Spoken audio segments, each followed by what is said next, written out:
Kamsky, who's currently number 18 in the world, and he's rated 2741.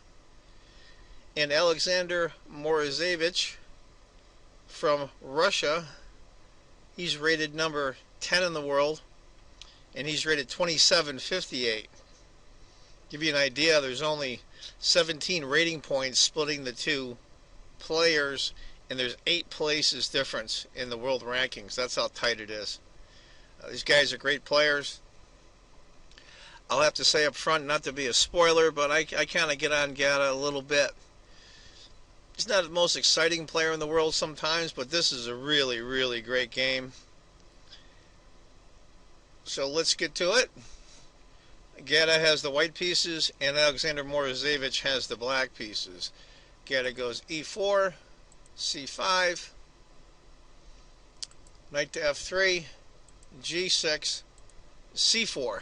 Now this is a move that I play, so I'm going to find this fascinating because I like that semi-Marcosi bind setup with the pawn here on c4.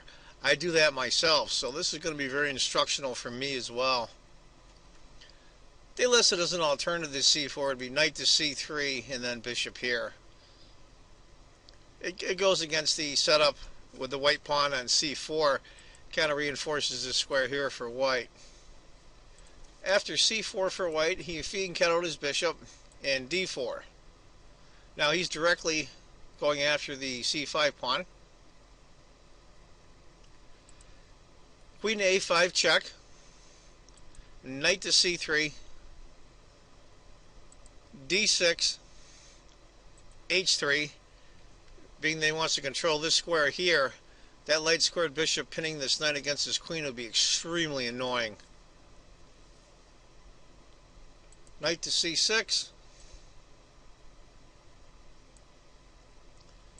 d5.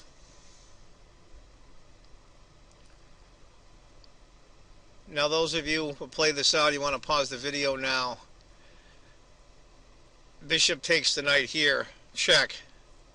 Doesn't win, in fact it loses, because after it's all said and done, black will lose the knight here. Knight to d4, bishop to d2, queen to b6. Oh, lost my place here. There we go. Rook to b1, knight to f6. Now I've had this position many times. I like to play c4 against the Sicilian, but in this case it's a little bit different because I usually end up with my d-pawn here, which really hems in my light squared bishop. He ends up coming into play later, and I've got a couple of games. In fact, one of my games you might want to see is a game that I played with a pawn here. It's called Can't See the Forest for the Trees. It's a game that I played in the Eastern Team Championship last year in 2012 in Parsippany, New Jersey. Played a player that's about 300 plus rating points higher than I was. Might want to check that game out. It's called Can't See the Forest for the Trees. After knight to f6, bishop to d3.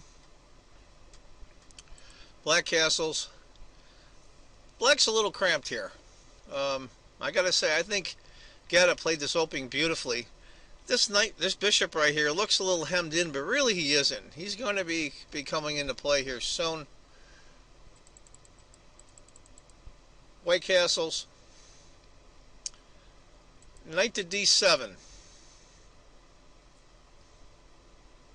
Now, as you can see, I think he's going to open up this dark squared bishop here, and plus his f-pawn can come up as well. Gata played knight takes. Now technically black has a new pass pawn, this pawn here, but it's going to be tough trying to keep him. Knight to a4 hitting the queen.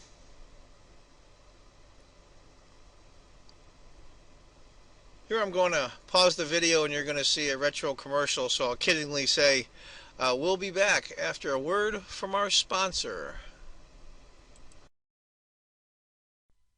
Oh, we've gone bananas for Big Banana in crayon. You'll learn to write a lot of ways. Oh, we've gone bananas for Big Banana in crayon. The colors are so bright and gay. Oh, you can learn to color, write smooth lines or fat. Draw a banana and give it a hat. Okay, bunch, you'll go bananas for Big Banana in crayon. You'll learn to write a lot of ways. Alright, we're back, folks. I hope you enjoyed that, what I call retro commercials from years ago in America. Brings back a lot of memories. I'm 56 years old and I remember a lot of those, and it brings back a lot of good memories when you were, of course, younger. Anyway, back to the game. Gatta went knight to a4, threatening black's queen. I do have to say at this point, I have the computer on off screen, and currently it shows black up a quarter of a pawn. I'll be honest with you, I take white's position in the socket. It seems tons easier to play. Morozevich moved the queen to c7. And here comes Gatta. f4. Beautiful. I love this kind of stuff. Reminds me of Nakamura in a way. And, you know, I get on Gatta sometimes for not being that exciting of a player. He's kind of a low-key guy. And I think he's definitely showing he's more than capable of doing exciting games. I wish he would do it more. He's the former U.S. champion. He's going to be playing this year for the U.S. championship. Nakamura won it last year, but unfortunately Nakamura is going to be playing in the U.S. championship this year. He's going to be playing in a tournament in Norway, and a tournament where Magnus Carlsen is as well, so that's probably not a coincidence. Anyway, back to the game. Black went a5, bishop to e1. Now that's a very interesting move. Go back here a minute. Before he went bishop to e1, the two moves that the computer suggests in this position are rook to f3 for white here, and then queen to b3. Those are the two moves that are suggested. It goes back and forth. They're almost the same as far as score goes. Gatta went bishop to e1, which I find is a very interesting move. I like that a lot, actually. He's going to be bringing up his bishop to here, in this area. See if I can do my arrows right. Oh, I guess I'm not going to this time. See, I have always trouble making them disappear. There we go. Maybe I'll get some more practice. Black went b6, just reinforcing his a-pawn and also getting a space here for his late squared bishop, if need be. And it also, I want to mention, it also covers this key c5 square. Now he's got it more than covered. He's got 1, 2, 3, 4 of his pieces guarding that square. And that's the key square. Bishop to g3. And as you can see, I'll try to do my arrow again, see how I do. This is an x-ray right on black's queen. Getting better at those arrows. e6. He's got to break up that center. That center is something that's really, really tying him down. I think e6 is an excellent move. Now the score is a little closer. It's almost exactly 0. It's a tiny, tiny advantage for black. Now, I think this would be a move that a lot of people would play, even a lower rated player, because it's an aggressive move. I like it a lot. Gatta played f5. And I like that move a lot. Now basically the score is even on the computer. I think Gatta's got a heck of an attack coming on the king side. Oddly enough, the next move, e takes f5, was not one of the moves the computer chose. The computer chose either e5 with his pawn to lock it up even more, or rook to b8, which I thought was interesting. He played f takes. The computer said if you went rook to e5, or excuse me, e5, rook to f3 would be the move for white. After e takes f5, e takes f5, there you see it there. You've got his rook bearing right down here on his king position. His queen now is opening up to come in this direction. I'm going to do some practicing with my arrows here. You've got the light squared bishop also facing in that direction. I mean, he looks in really good shape for an attack here. Rook to e8. Trying to get control of that open file. b3. I think that's a multi-purpose move. I think it protects the c-pawn here, and it gives a place for his knight to come here. Black went knight to f6. Now it's funny on the computer. It's jumped pretty good. It's about a third or 0.4 of a pawn advantage for white, minuscule. And after he goes knight to f6, it jumps considerably to almost a full pawn. Now the computer has suggested instead of knight to f6, knight to c5, it said should be investigated more closely. And the continuation would be knight takes and then b takes. That might have been preferable for black, because it brings down the score to about what it was, a third of a pawn. Needless to say, Morozevich went knight to f6, and we're going to pause here again for a kind of a spoof. We'll call it a commercial from our sponsors, and we'll be back shortly. You know, for too long now, bowlers have been left out of light beer commercials, and football players have been grabbing all the glory. But bowlers know light beer from Miller tastes great. We know light's got a third less calories than the regular beer. We know light's less filling. Bowlers love light just as much as football players. That's right. And we also love the easy opening can. You sure, Doug. Light beer from Miller. Everything you always wanted in a beer, and less. Okay, folks, we're back. I hope you enjoyed our little commercial spoof there. I'm going to try to do videos like this, kind of break up the game. It's good to have some fun sometimes as well. I mean, chess is very serious when we're playing, but to tell you the truth, it should be fun too. Anyway, after knight to f6, the score is almost a full point ahead for white at this point, once the computers ran a little bit. Bishop to f2, which I find kind of interesting. He's going to go after that pawn, but I think more than anything, it's not so much he's going after the pawn here. I think white wants to bring up his pawn here. He wants to get some pawn movement. Yeah, it is exposing his king a little bit. Maybe not right now, because this bishop, of course, is bearing right down. But in the future, I think that's what he was looking at. Went knight to h5 for Morozevich. Now, the computer suggests instead of knight to h5, and also I want to say, as I'm going through some of these computer suggestions in the scores, anybody at any time, of course, can pause the video and work out some analysis themselves. That's what this is for, to help us learn, to help us see new things we didn't see before, and to have some fun doing it as well. So when I suggest these computer moves, feel free to stop the video when I do that and try to guess what the player's next move is, as well as the computer. Instead of knight to h5 for black, the computer suggests knight to d7, which I find interesting, and the continuation would go bishop to c2, bishop to a6, bishop takes d4, which I find kind of interesting. Obviously, he wants to trade off the dark squared bishops. I don't know how much good that will do him for white, but it certainly looks a little, as you can see, it's kind of like a Kasparov game. It's got all the pieces on the queen side of the board, and there's going to be a king attack. You see that a lot, especially with some of the videos, My Story with Kasparov. You'll see a game where he'll be all over somebody, and he can split the board in half, and his opponent's pieces are all on the wrong side of the board. Anyway, after knight to h5 for black, Gatto went queen to d2. Now the computer suggests maybe a continuation might go queen to g4, which I think a lot of us would play right away.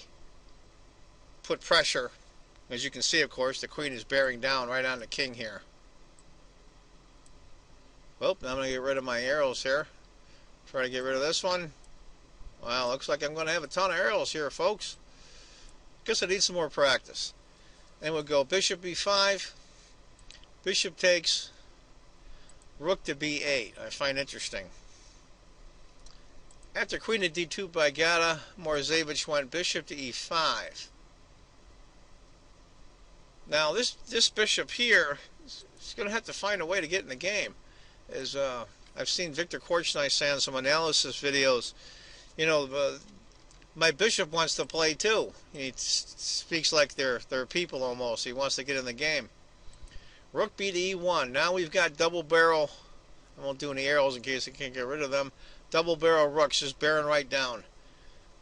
Right now it shows about a half a point or half a pawn advantage for white. What the computer thought would be an interesting move instead of rook and b to e1 would be bishop h4. Now that is an interesting move. It covers a lot of key squares in black's position, namely right through here. You know, might even threaten pawn here. You know, who knows in the future. That would be an interesting move, and the continuation will go g takes and queen to h6. Now that looks incredibly dangerous. Black has to be very, very careful. After rook b to e1, queen to d8, trying to get the queen. As you can see, controls some squares here to get her back in the defense. She's a very good defensive piece as well as offensive piece, and I drew an arrow by accident. There we go. Gata played f takes, and Morozevich played h takes. The computer thought it was worth consideration f takes, and the continuation would be rook to e4 and bishop f5. And as you know, when there's an attack on your king, you want to trade as many pieces as possible. After h takes, rook to e4. Now this is where the pressure on black, he crumbles. The computer suggests f5 for black, which I don't think is an outrageous move here. He's got his queen to guard some spaces. This dark squared bishop's doing great defensive duty, covering squares. This knight is here. I think f4 is worth consideration, and bishop to b7 as well. Just connecting everything up in case your king has to run. But what Morozevich did was bishop to d7. Now the computer suggests instead of that, it's got a double question mark, by the way. If not bishop to d7, the continuation will go f5, rook takes d4, then rook to a7. I thought that was fascinating. Now you want to pause the video on this because this is worth checking out. After bishop to d7, I think the game just crumbles around him. Goes bishop to h4, hitting the queen. Queen has to move now. Now as you can see, this queen now is pretty much out of the hunt. These squares here and crossed here for protecting the black king. g4, here it comes. f5. Now the computer suggests instead of f5, there's going to be a very long continuation here. Would be bishop f4, and the continuation will go, and it's quite long. So you want to push the video back and watch it again. I'll go through it quickly.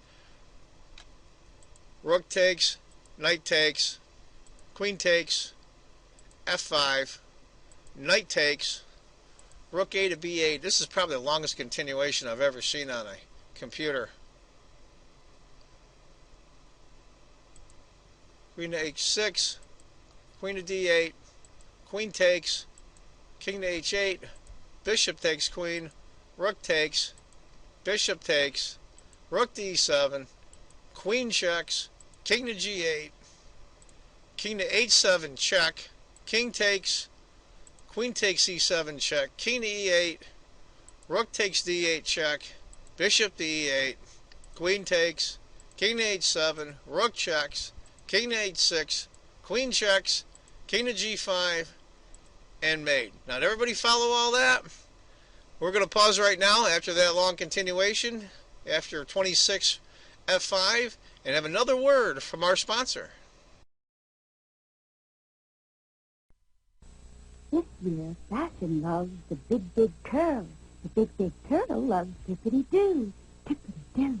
Rollers cling to dippity-do. Never slip, never drip. Now rollers out, curl is in. Really in with dippity-do, 'cause nothing holds like dippity-do. Holds and holds like dippity-do. Big curls need big holes, so hold it with dippity-do.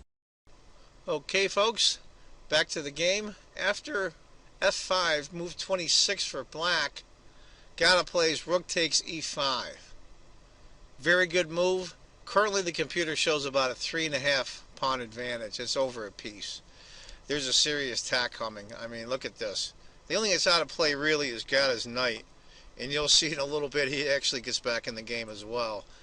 You've got the bishop, you've got the queen, there's a bishop here, you've got these pawns. As Gary Kasparov points out, you've got to count the pawns as attacking pieces, and you've got the rook here. Queen's here, the bishop's going to have to make a move. Going to have to waste the move to bring the queen in. I don't think it looks that great for black. D takes, and queen to h6. Now, it showed that G takes h5. If white had taken the knight, it says it's clearly worse, and here's what would be the continuation. G takes, bishop to takes a4, queen up, e4, rook takes f5, rook to a7. Instead of, if it was move 30 was e takes d3, rook to f6, rook to e7, and rook to d6. After 28, queen to h6, I think the pressure gets to Morozevich.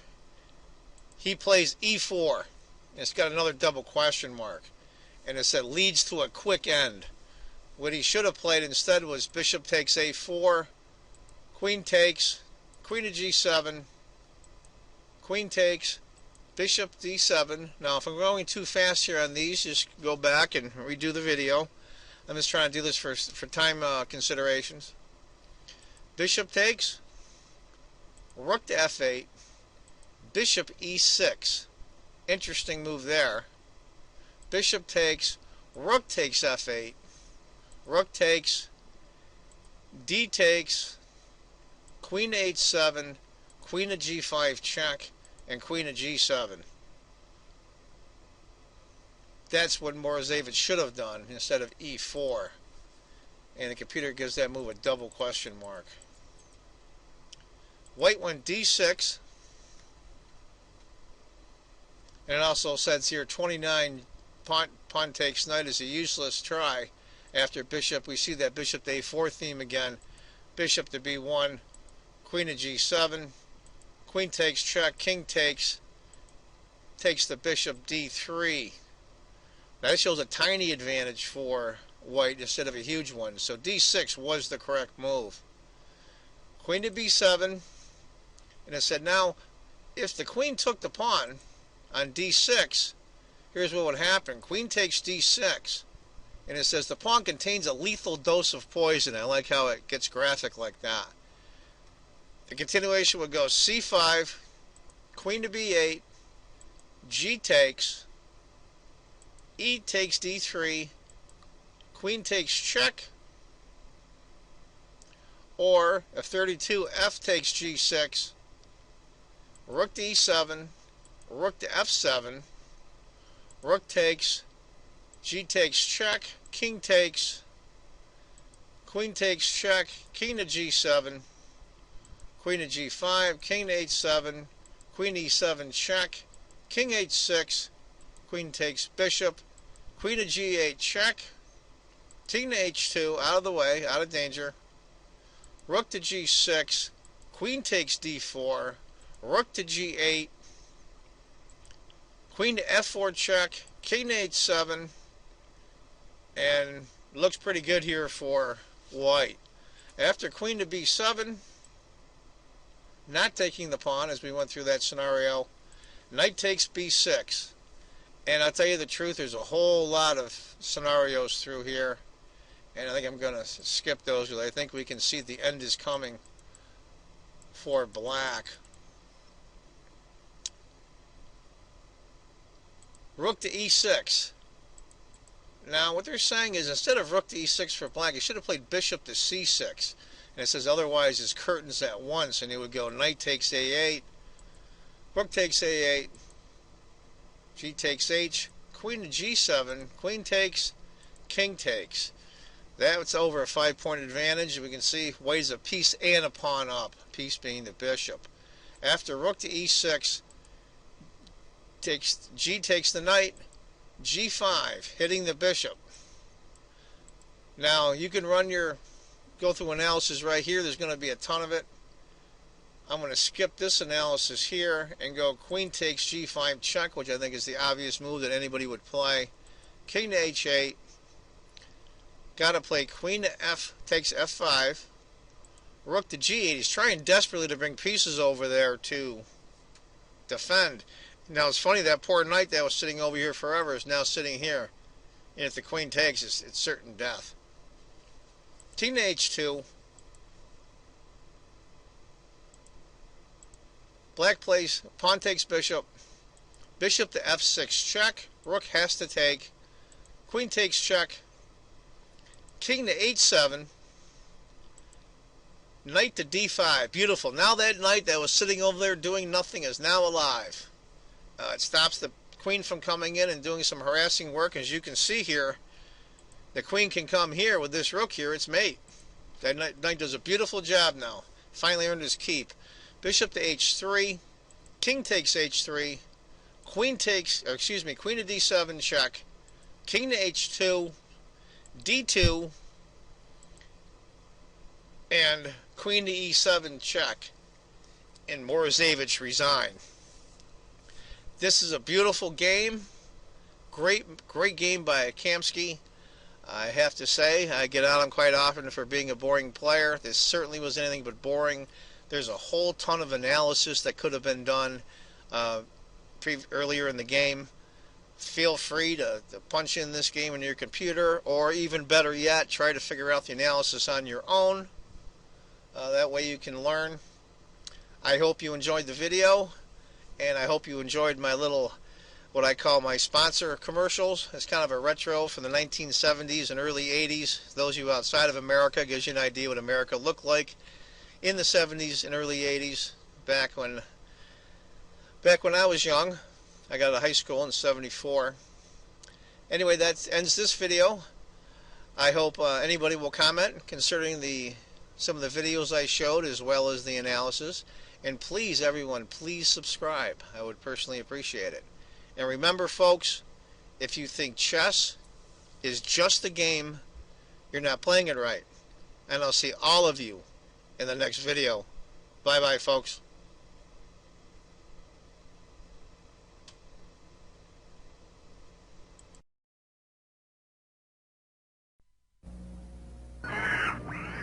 This country may be in danger. We could be losing something we can't afford to lose. Once in this country, when a man produced a product, it was the best he could possibly make. He stood behind it with pride. He lived a simple idea. Do it right, or don't do it at all. Nobody told him that. No government agency dictated it. And it built a standard of living for the world to aim at. Now that idea is threatened by the slipshod, the second rate. To some it means quick riches. To some, it means quick death of the standards we have built. Some are fighting this threat. Whirlpool Corporation believes in one simple idea: to continue to design, build, and service home appliances the right way, with pride, so you can live with them comfortably for years. Or they will not build them at all. If we can't keep this simple idea alive, then indeed we are the endangered species.